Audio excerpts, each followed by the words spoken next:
anything's possible though, because Bitcoin is money, so money talk, man. Welcome to the Bitcoin Podcast, powered by Cointelegraph. What began as a small experiment is now a rapidly expanding ecosystem. As citizens of the internet, we expect to be able to send money over the internet as quickly and cheaply as sending an email. As citizens of the internet, we demand transparency. Here, we talk about Bitcoin, Ethereum, blockchain industries, fintech, and more. But we're not experts. We're just three guys in the Bitcoin community, and adoption is the only thing that matters. Hey everybody, welcome to the Bitcoin Podcast, episode number 76. I'm your first host, Marcello. And I'm host number 2, D. Where's DP at? DP is enjoying time with his fam in Brazil. It's his last weekend out not his last weekend. One of his last weekends out in Brazil. Brazil. Before China. He comes out. He's doing the Trump. Yeah. China. Every time someone says a country, all I think about is China now. China. Anyways, Brazil. And then he's coming back to the States, hopefully Texas, so he can be near us. We can build a headquarters, like the G.I. Joe headquarters. If he moves to Texas, though, what's going to happen is we're going to get excited because we're all going to be together, but we're probably not going to have any time to see each other. We got to make time, man. I saw it in a movie once. It was one of those romantic movies. It was like, you got to make time for the ones that are important. Yeah, but that's for wives and girlfriends. And besties. I don't know. Anyways, we got to do the stuff to pay the bills.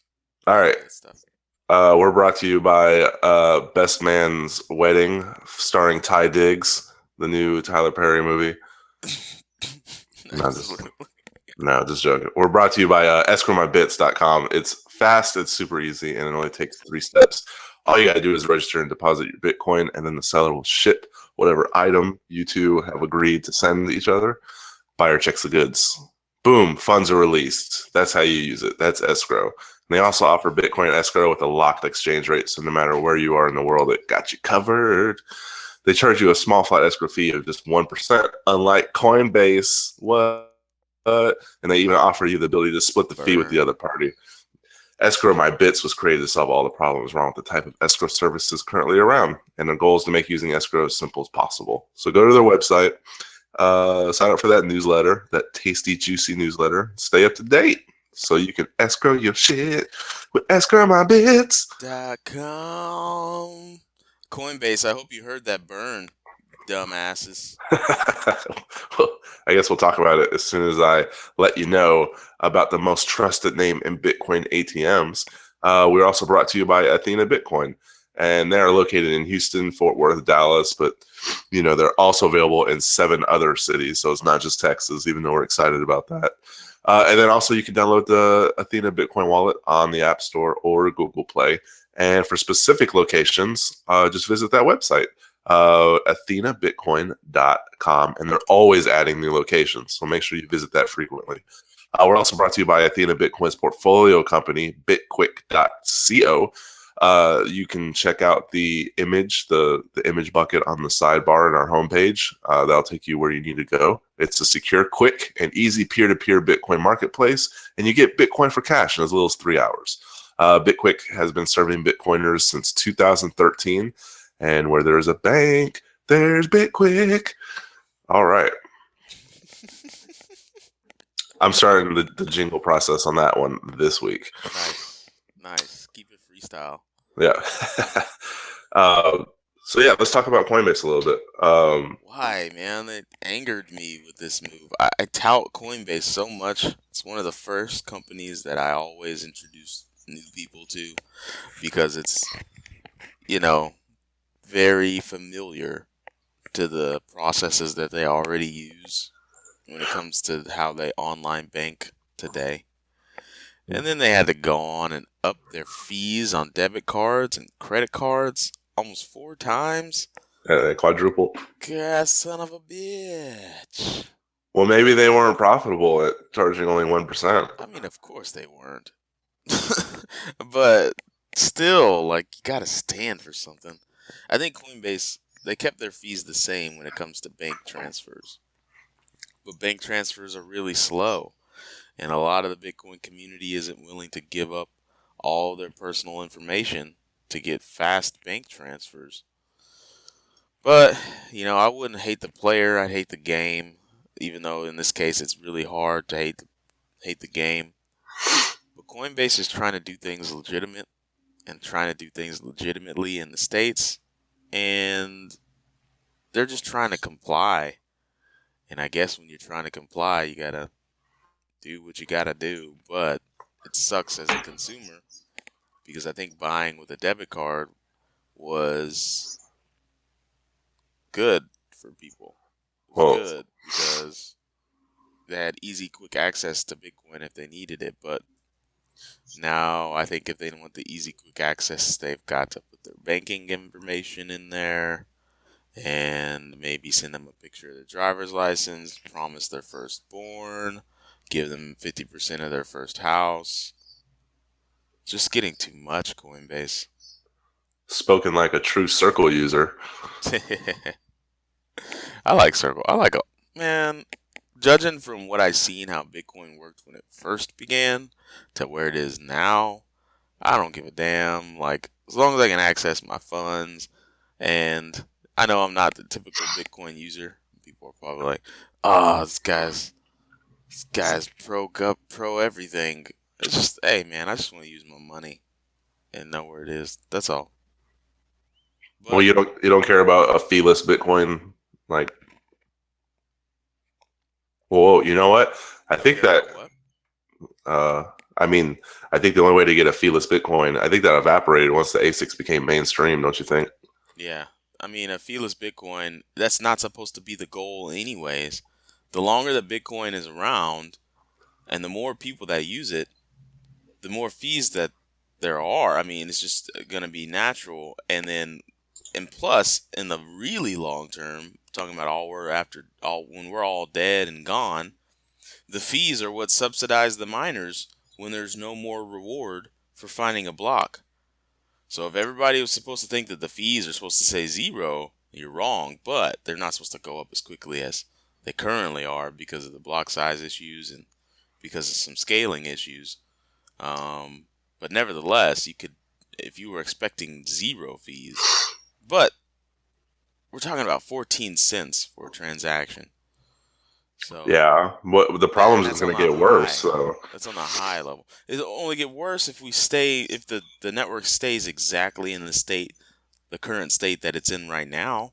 But there's the upgrades coming down the pipeline, so fees will drop. I think fees is going to be cyclical, like most things are. Right now they're a little bit high here in 2016, but 2018 rolls around, the network gets a little more robust. More updates, segregated witnesses in full steam. The fees come back down. So, well, let's try it from a math perspective. Let's say you have a business that receives, I don't know, $10,000 a month in income at percent gross margin, and then they get 50%. 50%. Gross. So 50% is profit. All right.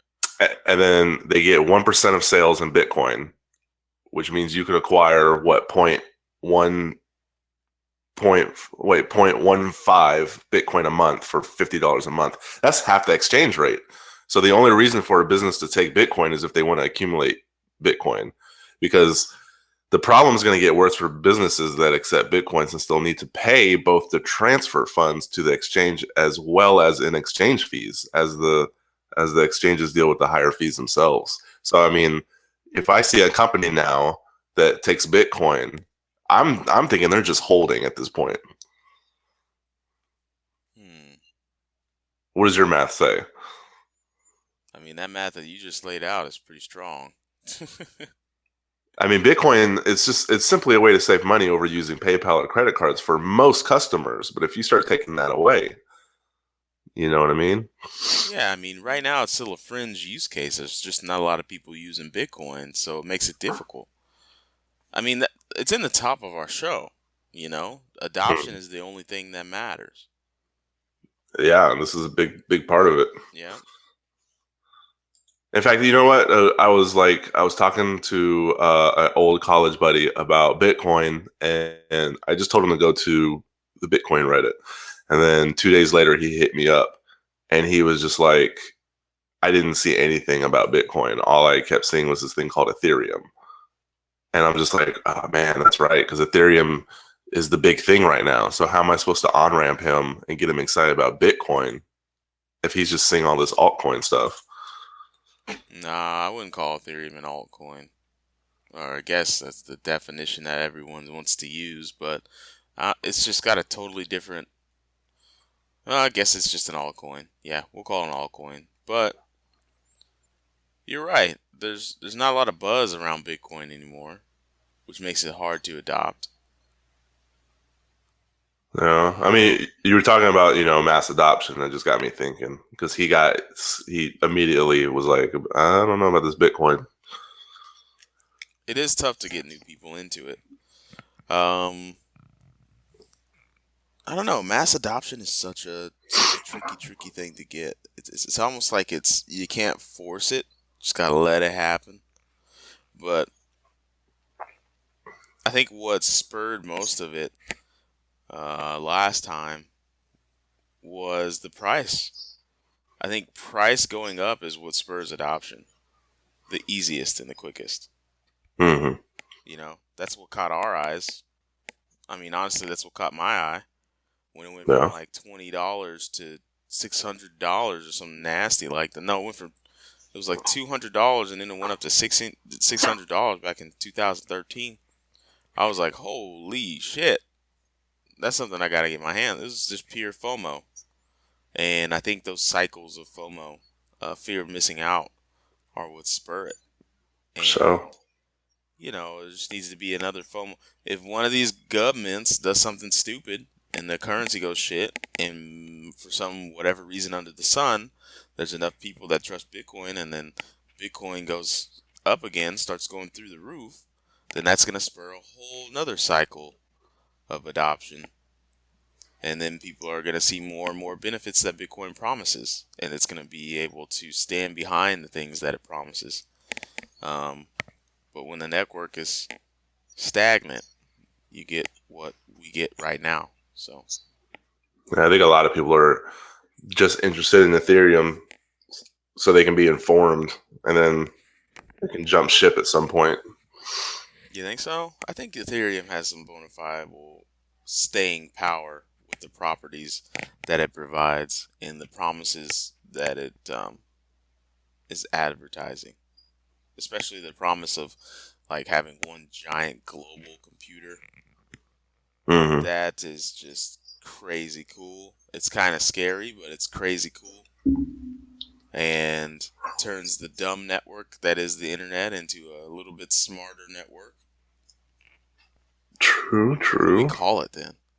Does it get a different name? I don't want to call it the Ethereum network. I don't think anybody's gonna walk around saying that in their daily language, other than people that are into Bitcoin. Nobody's walking around and saying, are you on the Ethereum network? Yeah, it just sounds kind of dumb. Ethernet? See, there's already a Ethernet. Oh, wait. What about a Skynet? No, that's dangerous. You know that. That's fulfilling the prophecies. I'm down with that. I don't know. I don't know if I'm ready for a robot takeover. I think I'm ready, but I think in the end, I think Bitcoin can learn from Ethereum in terms of its community, and also the recent dealings with the DAO attack. So I don't think Stefan Tool's ever going to be on our show again, and probably not. Probably not. So I don't know. do you think that if we ask him to come on the show, he's gonna mumble to himself, "Fuck those guys," like going on their dumb show? Yeah, because we have an upcoming interview where I don't want to give it away, but there's just a big steamy dump all over Stefan Tool's face was took, and it'll be on our show. Ugh. So, but a big old dump, huh? Yeah, big dump. You missed that one, but got in the crevices. Yeah. Pores. Well, you wanna go into the interview? Yeah, let's finesse into this. We recently had Joey Crook from Augur, which is a prediction platform. So we're gonna go on the other side of the fence, and we're gonna talk to Matt Liston of the Gnosis prediction market platform. They're gonna discuss their upcoming crowd sale and the structure of the DAO, which is gonna manage its development. D, you were right at the top of the show. Prior to joining Consensus, he is part of Consensus. Matt founded Augur. A lot of people don't know that, but he's the one king to rule them all. And man, he's consulted with a Ethereum dev. He's designed an IoT blockchain solution. He's a DAO whisperer, man. And we're talking about Skynet on a blockchain here. The dude is just super smart, super nice, and he's on the show, yo. Well, I'm sorry I missed this interview. I feel like I'm going to be saying that a lot in the next few months, but yeah. Mackie was here though. Stephen Mackie from Yours and Purse. Yeah, we can't thank Mackie enough. He's definitely become super permanent friend of the show / person that works with the show. Hopefully you guys listening right now get comfortable with his voice, because you will hear it more. Anyways, here it is.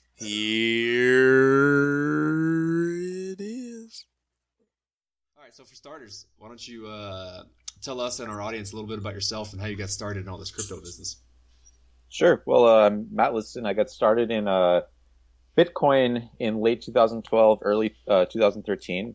And my first project is something that's now called Augur. I hired Jack Peterson, Joey Krug, Jeremy Gardner for that, and raised the initial angel funding, kind of came up with the whole idea for that. I haven't been involved with that for about a year and a half now, but I recently joined Gnosis and also Consensus to work on the prediction market there. So I'm really excited about that. In between, I worked for Ethereum briefly, and I also did some consulting in the blockchain and IoT space. All right. So pretty cut and dry. Go ahead, Chilla. With this next question, Matt, I don't mean any malice. I had a conversation with some from members of the Augur team, and there seems to be some confusion and or disagreement with your status as being the founder of Augur. They didn't all seem to be on the same page. Why is there a disconnect? Yeah, well, I was the original founder. I came up with it all and I hired them, and they took some really, really dishonest steps. So about 2 months after I hired Jeremy, he created a secondary corporation and started running things through that. And they used that to cut me out of the project and cut me out of my equity. But none of that, Augur would not exist if it had not been for me creating it. So any statement that I am not a founder is bullshit, because without me, there's no project. And you heard it here on the Bitcoin podcast. Yeah.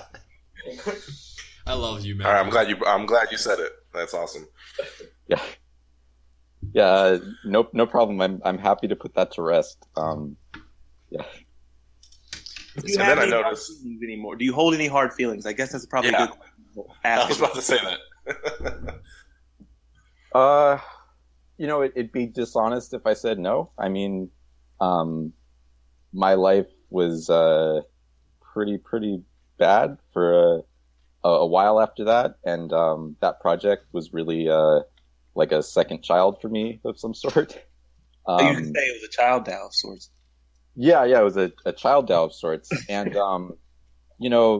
I don't really hold much malice for Joey because I think he did his best to act in good faith. Sorry. But I think both Jeremy and Jack, are really unethical people. Ooh. And well, if I can compare the two, I've noticed that Augur has spent most of their time and money and resources on crowdfunding, while you guys have been meticulous and you spent most of your time on development and making sure everything was done right. Why did you guys take that approach rather than just crowdfund, raise money? Yeah, well, I mean, we really think it's best to build software, build a product, and not just run on hype.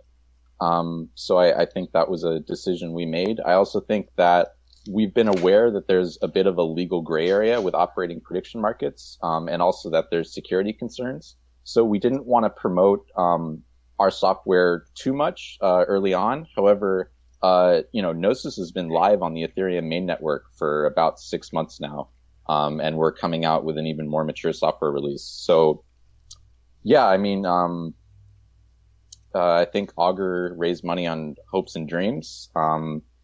And I'm not even sure when they're going to release now. And on the complete opposite side of things, we were, just incubated by Consensus, and we've been hard at work on development for about a year and a half now.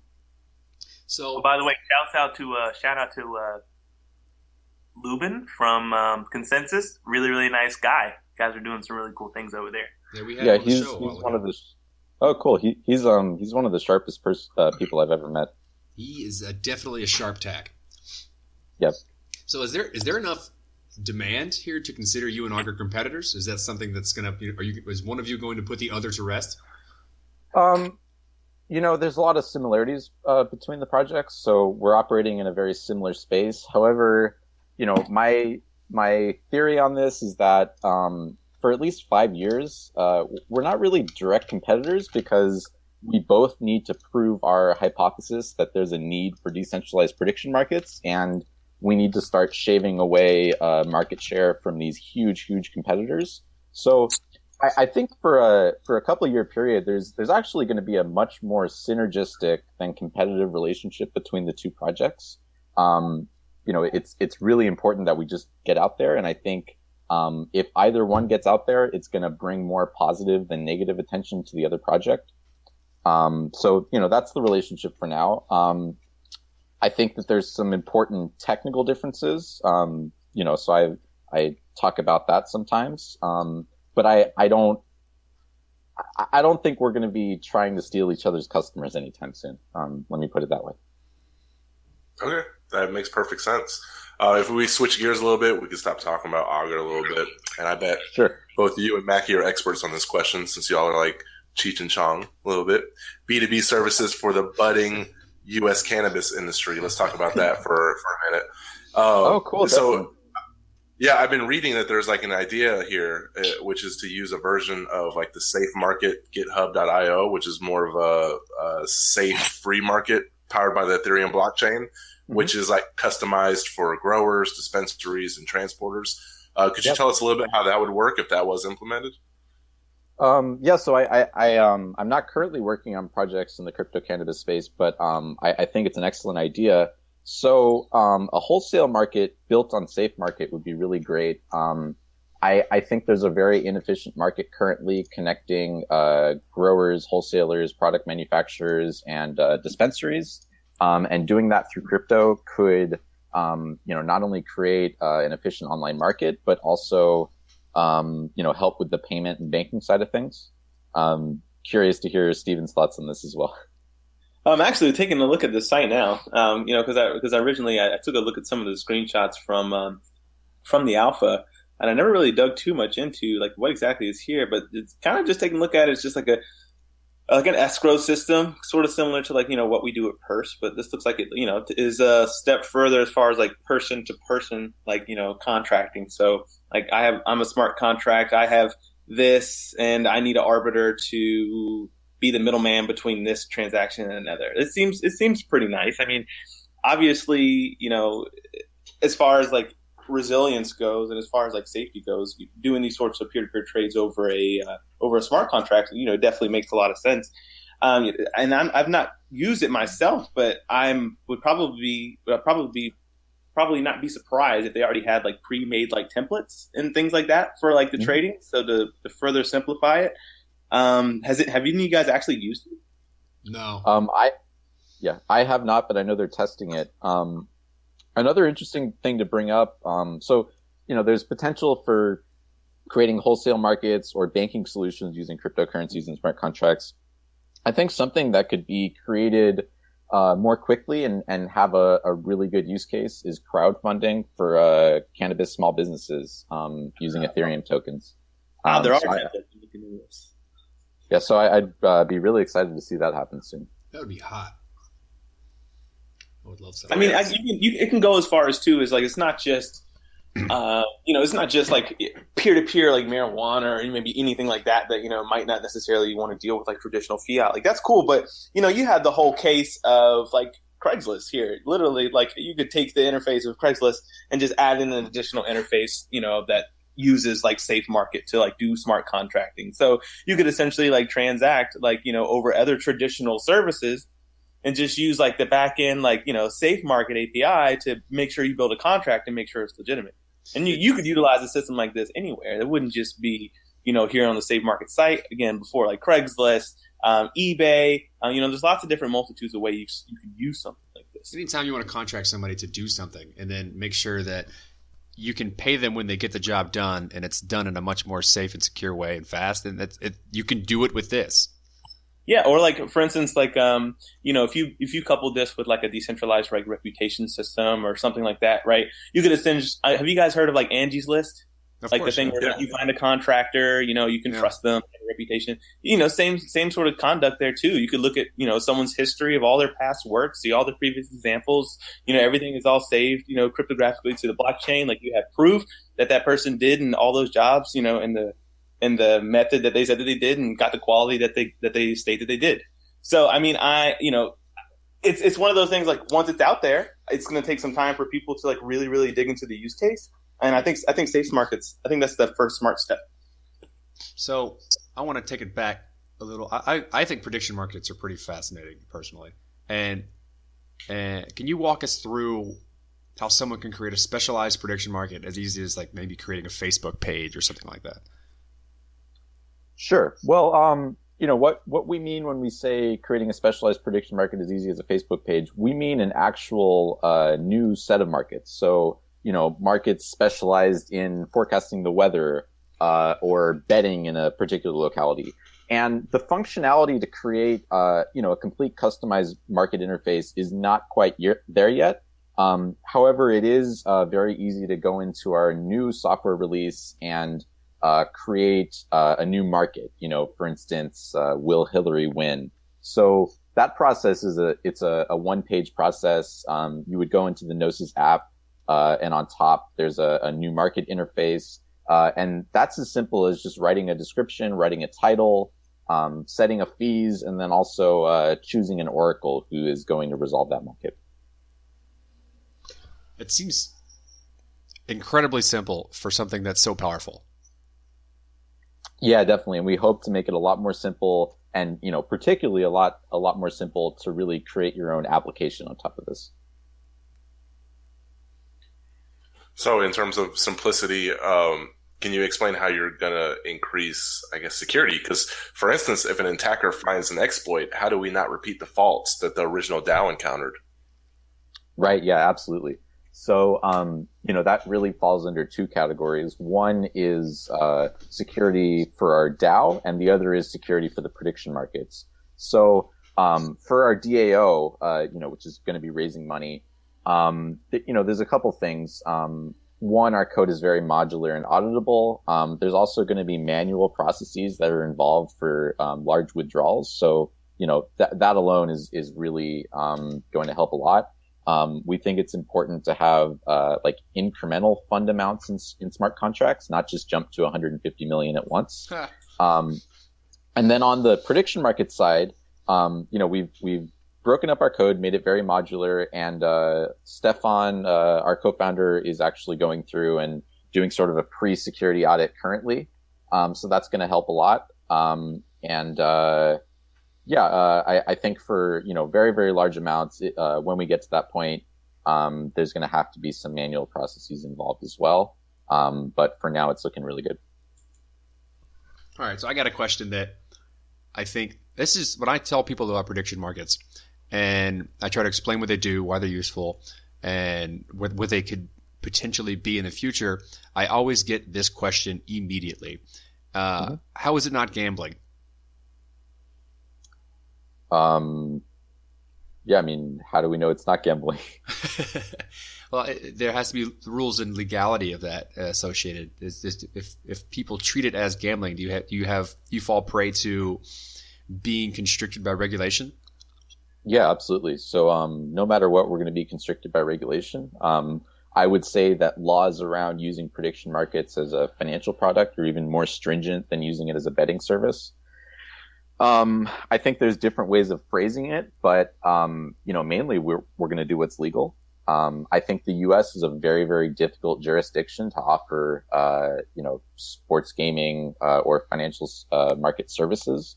But I think there's plenty of other locations where we can, call it what it is.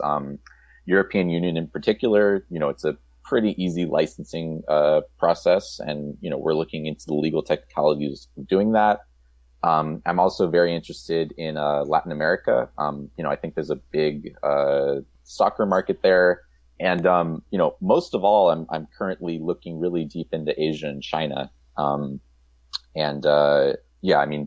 Overall, prediction markets are a generalization of financial markets, betting markets, really everything. So you could do all of that with it. There's plenty of legitimate non-gambling applications, but the high level overview for this is we're going to do whatever's legal.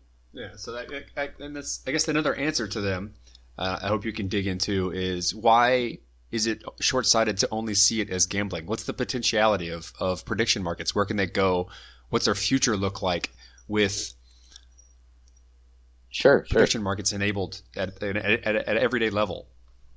Yeah, no, definitely. So let me go through a few applications that are really, really far from gambling. One is something called futarchy, which is prediction market-based governance. And this is actually something that we'll be using for our Gnosis DAO. So with futarchy, you create a set of markets which ask, if we implement this policy, or in our case, fund this proposal, what will be the eventual value of some metric? So for us it will be, if we fund this proposal, what will the eventual value of Gnosis fund tokens be? So here, you actually use a prediction market to make governance decisions, dependent on which market eventually has a higher value. So, that's one case that's really, really far from gambling. In general, prediction markets are very, very good for information aggregation. So, something like, I want to estimate the probability that this current event is going to happen. It incentivizes actors to reveal unique information that they may have about that event. Another sort of far-fledged direction that prediction markets can go that's very far from gambling is machine-to-machine and IoT interactions. So imagine you are driving a super intelligent Tesla, and the Tesla wants to know what's the fastest way to get to point A to point B. Maybe there's even a prediction market on finding that optimal routing. And there's also sensors that are, freeway sensors that have traffic information that are also selling their data through our Oracle market. So these are some applications that are super far removed from gambling. And, in general, that's the non-gambling side is what I'm, definitely most excited about. But, it's kind of impossible not to mention gambling in financial markets just because they are such massive markets. Profitability is important to businesses as well. Cool. And if we're talking about machine to machine, like you were talking about the IoT, you guys thought about like security testing and compatibility testing because making sure that the different devices communicate properly while maintaining the standards, that has to be really hard since there's like what, 7 billion devices out there in the world? I mean, how would you approach that? Yeah, no, for one, I think standards in IoT and device data interoperability is an open and very, very difficult problem. So that's there. This machine-to-machine and IoT stuff is something that's so far out that I have not looked into the specifics of that. But it's definitely a very great question. McKee, what you got? Cool. Mackie. Excuse me one moment. I'll be back in a second. Okay. I got to do this thing, and I'll be back in like 30, 45 seconds. No problem. I can fill air for that. So we got one more real, I guess, scripted question for you, and something we ask all of our listeners. So you're prepared if you've listened to us before. In 10 words or less, can you describe Ethereum? Ooh. Oh, I'm back now. wow. I'm going to need, did you say 10 minutes or 10 seconds? 10 words. Yeah, you got 10. Tell us You got 10 about words. Sorry, I'm channeling Steven right now, so having some difficulty there. Oh gosh. Oh no, I wasn't having difficulty. I was just, what I was doing. A framework or a platform for building an algorithmic world. All right, you got 7. I think that's 7, including A, which is a very small word. You're so far you're batting better than most people. Yeah, definitely. And Okay, so, we don't need a prediction market to know what Mackie was doing. I mean, you guys can open one right now and just start figuring it out. I told you what I was doing.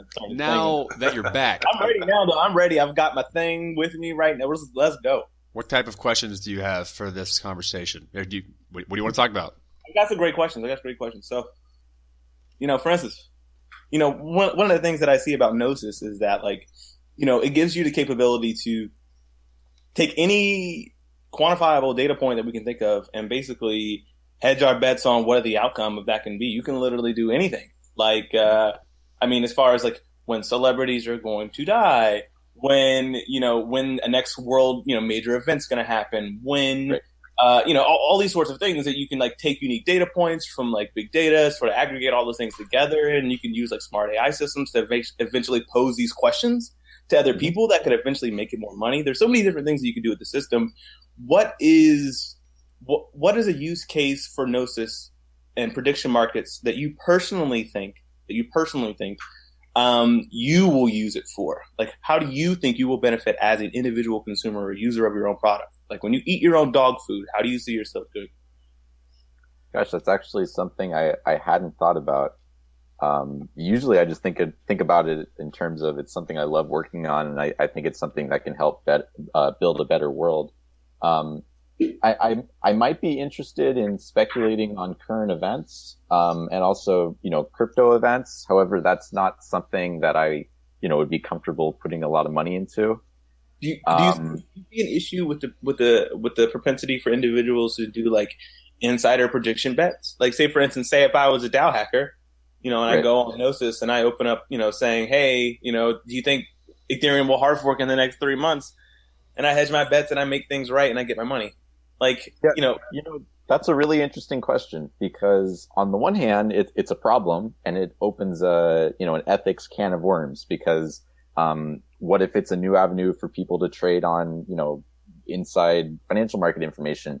But at the same time, it's one of the utilities of prediction markets. It actually, incentivizes people to reveal their information. So I think it's going to happen, and I think it's important, and I think it'll lead to more efficient markets. I think in the case of, the Ethereum or the DAO hacker, it would have made the community more informed. They would have made money off that, but people could have known, okay, maybe this is going to be hacked. So it's really about identifying and revealing information through these markets. I think something like that would also come up as somewhat of an anomaly in terms of the normal use case behavior of a prediction market, and you could see that and maybe give it treat it as it would be. If you find anomalies in a certain system, you're going to look at them a little more closely, which gives you a lot of information about would-be inside trading. Yeah, well, it's an anomaly, but it's also an anomaly that creates its own subset of prediction market use cases. In general, the role of a prediction market is to fairly incentivize people to reveal unique information that they have, and that's exactly what we're talking about. So it's definitely not something I can ethically endorse, but I think it's going to happen and going to serve a really powerful purpose. In financial markets in particular, I think sort of big all of a sudden reveals of information is part of what leads to inefficient markets. So if you have all these data points about a corporation being updated in real time, hopefully that smooths out the larger financial markets, and maybe the prediction markets themselves become those markets. Well, I mean, all this has us, like fairly excited, in regards to like Gnosis. But when are you guys going to go public with as far as like you guys' crowd sale and stuff? Like we've heard mumblings about it. I mean, you guys want to give us some detail about how people can get in on this? Yeah, so the mumblings are getting louder, and we're super excited about it. So what we're planning for is for the crowd sale to start around September 12th. That's a week before DevCon 2, and it would run for a month. So it would end, a week after DevCon 2 or so.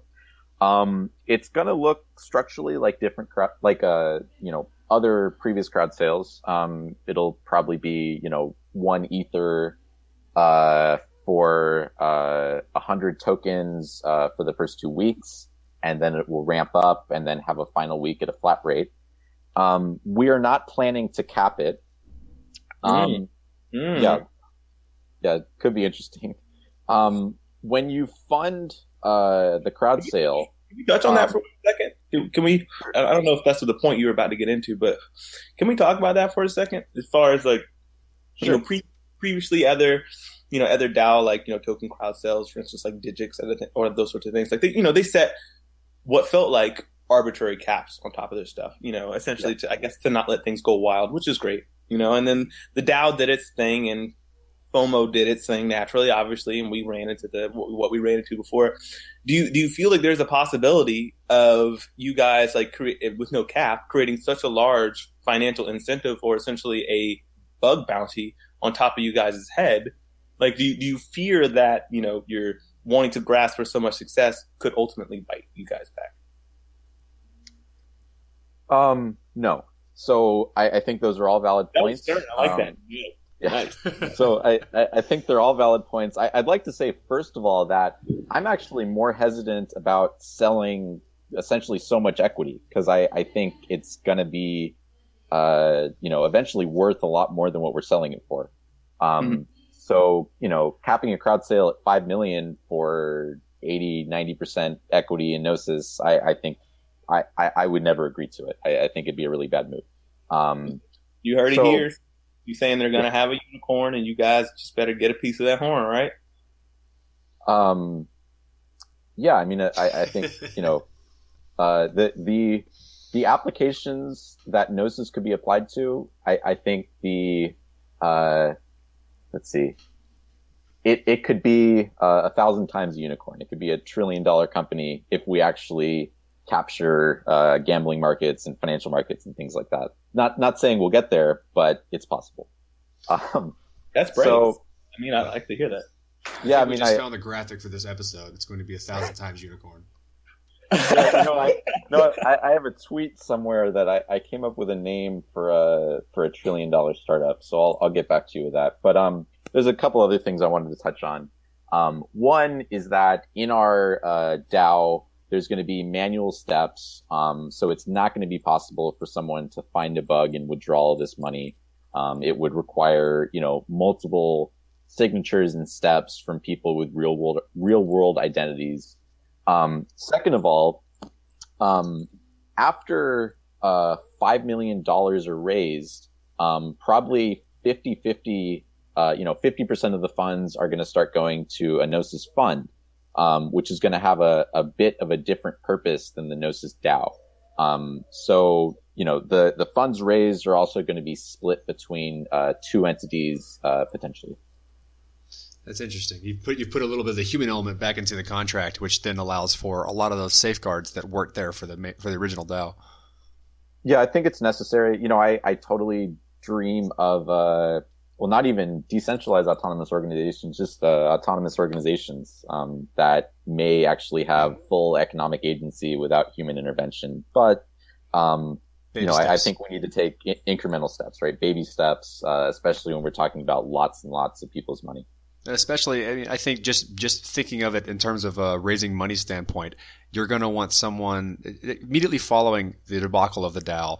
You want someone that's showing that they're learning from the lessons, regardless of whether or not you're capable of doing a fully decentralized autonomous organization. No one's going to buy right into it immediately after that happened. Right. Yeah, and that actually brought up something. So 2 other things I wanted to mention. One is that it's very likely that some or a large portion of the funds raised by the DAO are going to be sent to a sort of a brick and mortar corporation. And that's partially to help with security as well. It's a lot harder to steal from a Swiss bank account than, I guess, a smart contract at this point. The other thing I wanted to bring up is, so it's a DAO, but it's going to have a little bit more central coordination, which I think is really important to have an agile startup. So with the DAO code, things like employee salary, small proposals, etc., they're going to be made transparent and made through proposal, which can be submitted from many of the core Gnosis contributors. And they're going to be set to go through by default because we don't think people are going to have much of a problem with it usually. However, any of these proposals can be challenged by token holders. And what that does is it opens a futarchy market, which asks, what is the value of the token going to be if we fund this? What is it if we don't fund this? Essentially allowing anyone to veto some of our spending proposals. So that's our kind of careful medium between some level of agility and central organization while still maintaining full decentralization. Hey, and Matt, just for the sake of the listeners out there, I mean, you mentioned the word futarchy a lot, and some of us in here are familiar with these sorts of terms. But what is your definition of futarchy? Market-based governance. So it is governance decisions that are made dependent on market trading values. It's really sort of its own new category of governance. So basically using aggregated data in order to come up with the best solutions to like different questions that might be posed to either a government or like public society.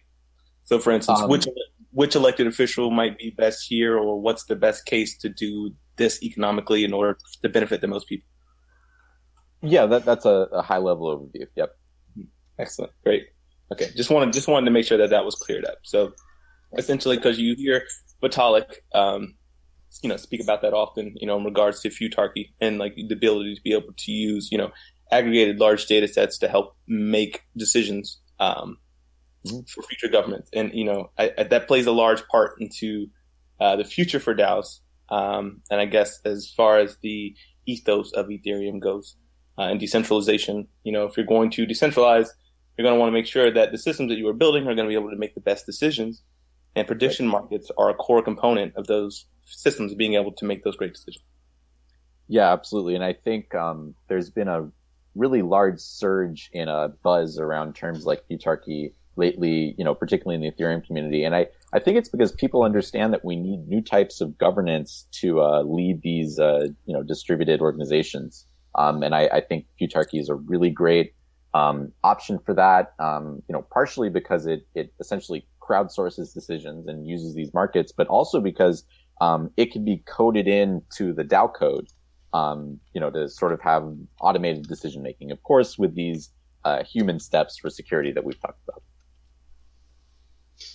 I think if I were to just give a high level overview of that entire conversation, is that the future looks really fucking cool. Yeah, the future is sort of a hybrid of. Yeah, I think the future is sort of a hybrid of machines and humans functioning as some sort of hive mind or swarm. And I think futarchy can be like a a central planning component of. Wait, yeah, you said that. something. You said something here. You said, before we sort of get close to like wrapping this up, you mentioned the word hive mind, and that is essentially a prediction market that's being built on top of Bitcoin. Bitcoin, yeah. Do you have any remarks about like that project at all in relation to like Gnosis or? Yeah. So more in relation to Augur. So I know Paul Storch pretty well. And I had been talking to him as we were starting to build Augur, and he was actually a lot of the inspiration for the decentralized Oracle part. So need to give a shout out to HiveMind, and I really like the work that he's been doing on that. Previously, it was called TruthCoin. But yeah, the Augur, this concept of a decentralized Oracle, it's entirely thanks to Paul. Great. See, Ethereum people can say nice things about Bitcoin people without getting mad. How nice was that? Oh no, let me also say that Paul can be very, very abrasive. And oh, never mind. He thinks you say that. Never mind, Paul. No, I think he's absolutely brilliant, but I think he should calm down with the attacks on Ethereum, because I think that ship has sailed and Ethereum's going to really bright places. It's classic Paul. Classic Paul. All right, Matt. And I hope he listens to this and takes it as a compliment. I hope so too. We'll get him on and he can respond. Yeah, good idea. So thanks for coming on the show. I'm really looking forward to seeing developments in this space and the future of what these types of things can bring to like how humans interact with machines and allow us to just be more effective in what we do, which is I think what we're getting close to being able to do. Yeah, me too. It's like the future's a cyberpunk novel. And also, thanks for having me on. I really appreciate it. Of course, man. Welcome back anytime. Yeah, this was a lot of fun. Thanks. And we're back. Yeah, we're back. Yeah, we're back. We're back, guys. That was the interview with Matt Liston, the original founder of Augur. Oh, shots fired. He was taking shots. Take a shot. Well, I mean, if you took millions from me, I'm taking shots. Yeah. Well, we don't want to get into that. They can handle that on their own time. Maybe they can hash it out and come to an agreement where if he doesn't get the millions, at least he gets free chicken wraps from Jimmy John's. Well, if he gets any kind of compensation, I feel like we're owed 1% of a Jimmy John sandwich or the millions that he's owed. Why us? What do we do? Well, this was the platform he used to set the record straight. I don't think that gives us rights to any of his moolah, does it? Mm.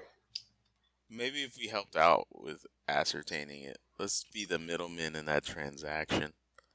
If it ever happens. Probably won't. But let's not bump the bumblebee's nest. You know, like drug deals on television where like two people meet in a parking garage, but there's like 11 people behind the guy doing the deal with like machine guns. We're like the 8th guy in the back. And what kind of machine gun do we have? Well, it doesn't. Well, like if we get any airtime, it's just us getting shot. No one's gonna know who we are. Yeah, that's true. Henchman number 8 and 9. That's us. All right. So what about the argument for hard forking the bigger blocks? So the theory is that 2 coins will be created and then we can all choose. So if a scenario happens like with Ethereum and Ethereum Classic, people will have a choice on what to support and continue using. So if you want small blocks, you support the original chain. And if you want 2 megabytes or more, you support Bitcoin New. And if the majority want small blocks, that chain will dominate, competition is healthy, and then we can fork out the block stream. What do you think? I think, aren't we repeating history? Because didn't we just vote on a hard fork earlier this year and it didn't go through with Bitcoin Classic? And then before Bitcoin Classic, there was Bitcoin something else that Gavin and old dude were trying to instill. I mean, one, hard forking the Bitcoin network is incredibly difficult. We've seen that. It's going to have to hard fork for all these upgrades, but we need to have consensus one way or another. So are you asking me which one do I agree with? Like, which chain would I use? The small blocks or the big blocks? Yeah. Well, originally I was huge on Bitcoin Classic because I think why not, right? Why not have bigger blocks? And I'm going to have to stick to my guns on that vote and say, why not have bigger blocks? I mean, yes, small blocks seem to have worked out, but we can't just keep hoping that things just work out. We've got to put things in place for future growth. And if we never think about the future, if we never think about where we want the Bitcoin network to be in the future, then how in the hell are we ever going to build it to that point? You know? Mm-hmm. It's not possible. I think the bigger blocks is the obvious solution, but not just bigger blocks. Why not bigger segregated witness blocks? Bigger and better. When we do a hard fork, it needs to be a very long-lasting hard fork. It needs to have longevity for years to come, and it needs to allow for a capacity on the network much, much larger than it is right now. Because to do the things that Bitcoin wants to do, it can't handle it. Andre said it on the show. I asked him straight up. Mm-hmm. I was like, hey, if there's another spur of adoption and the price goes bananas and people are hopping in, what's going to happen? He was like, the Bitcoin network can't handle that right now. There'd be a crash, and it would hopefully crash down to a larger or higher price than it is right now, which is the mid 600s, correct? Yep. 650-ish. So it's almost like, I think that's the thing with engineers and people that do massively difficult processes, is that they just take their time, and sometimes it takes too much damn time. Sometimes you've got to execute something at some point. Yeah. Perfect is the enemy of good. You're never going to do anything good if you're always trying to do something perfect. So that's where the devs are now. They're trying to create these perfect damn networks, these perfect things. And yes, you got to make it great. Just build something with security in mind that can scale, and let's get this shit moving. Because if we don't build something as a network that's better than what's already being used, Visa, the banking network, which is shit, they use shit. But if it's not better and doesn't appear to be better to the layman, then no one's going to use it.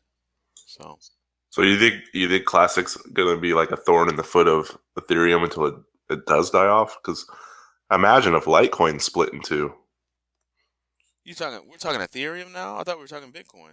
I'm talking just about the chain period, because just blockchains in general. Yeah, I mean the fork could include like a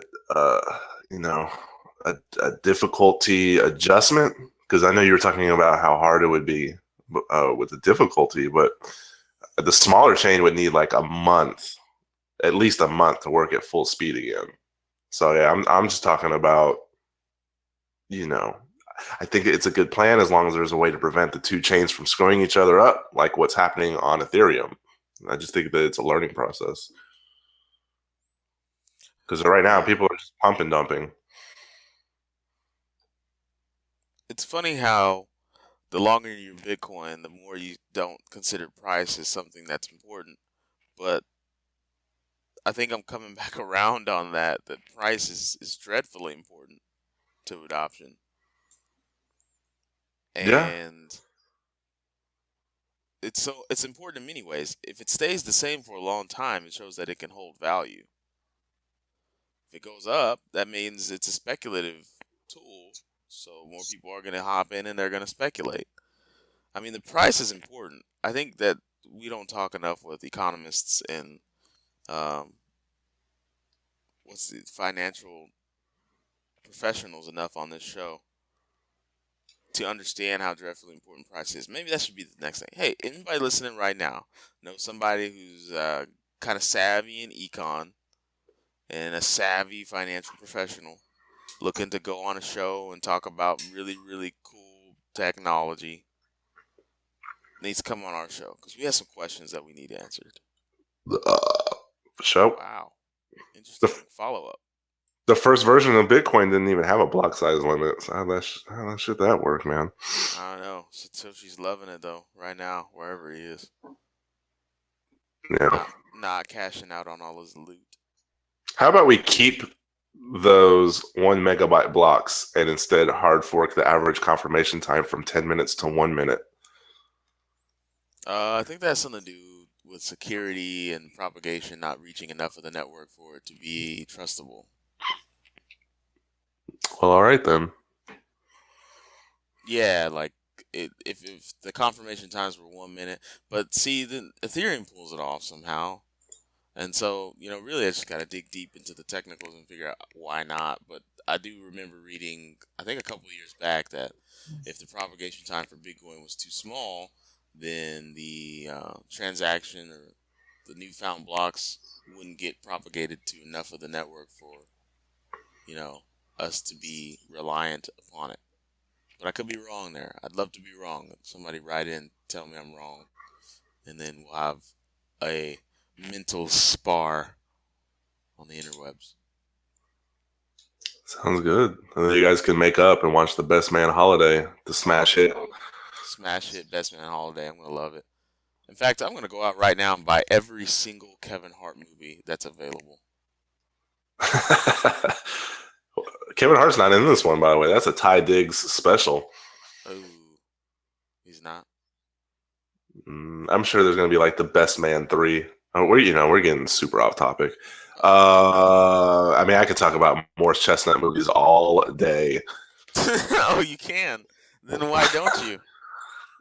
Because he's a TV star right now. He's on that, what's that stupid show on Fox? Rosewood? Sure.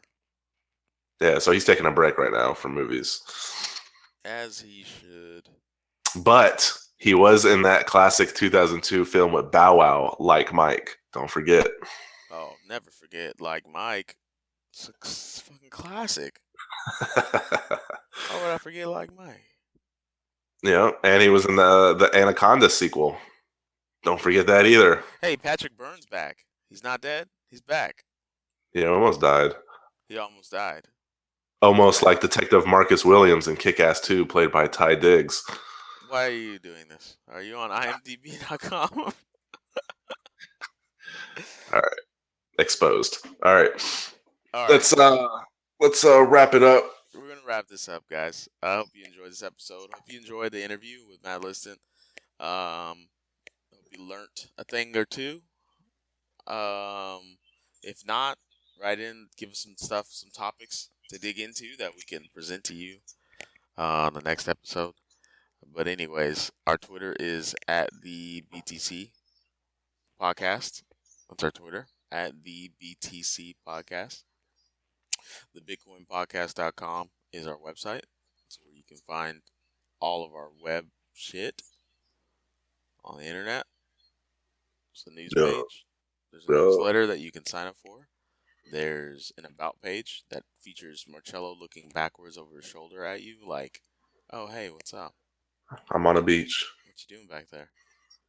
And me, looking like the guy from Men in Black 3 for whatever reason. You need to change your bio, too. You're not an educator anymore. You are a business consultant. I'm a management consultant, so I need to change that. I'm still an educator in a lot of aspects, but that's not my official title. Anyways, Corey, who is a mad scientist, just like on Back to the Future, just like that, except for he's short and has red hair and short red hair, and doesn't know anyone named Marty, but he's McFly. Just like that.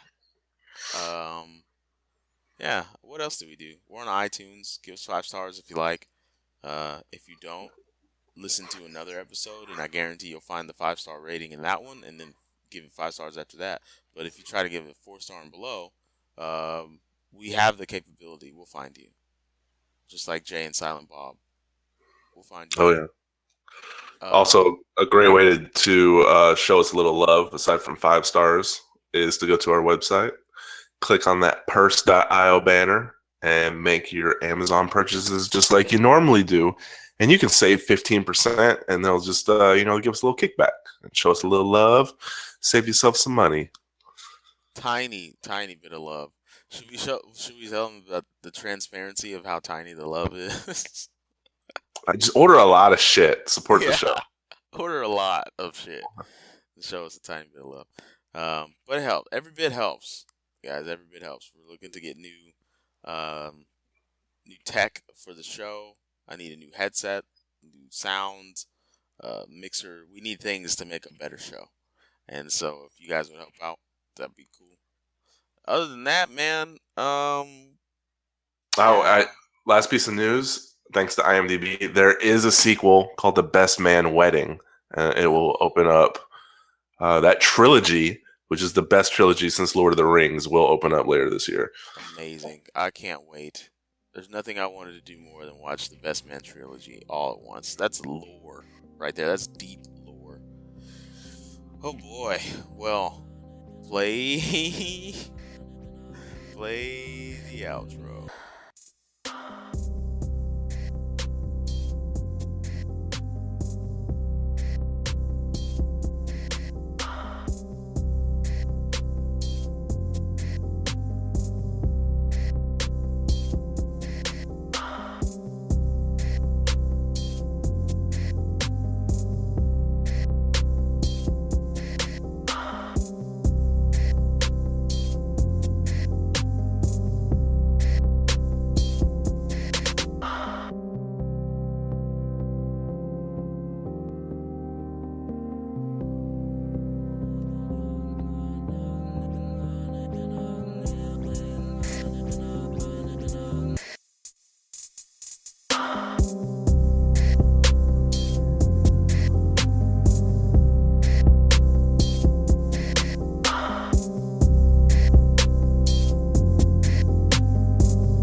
Just hit the east side of the LBC on a mission trying to find Mr. Warren G. Seen a car full of girls, ain't no need to tweak. All you skirts know what's up with 213. So I hooks a left on the 2-1 and Lewis. Some brothers shooting dice. So I said, let's do this. I didn't just know you could just lyrics are hella easy to look up nowadays. No. Says this girl's pimping me, I'ma glide and swerve. These hookers looking so hard, they straight hit the curb. Won't you think better things on the horny tricks? I say my homie has some suckers all in his mix. I'm getting jacked. I'm breaking myself. I think I do that better than Warren G. I can't believe they taking Warren's wealth. All right. We better get into the chorus? Yeah. Hold on, wait. Are we just gonna run with it? Let's do it. Hold on. Where was I?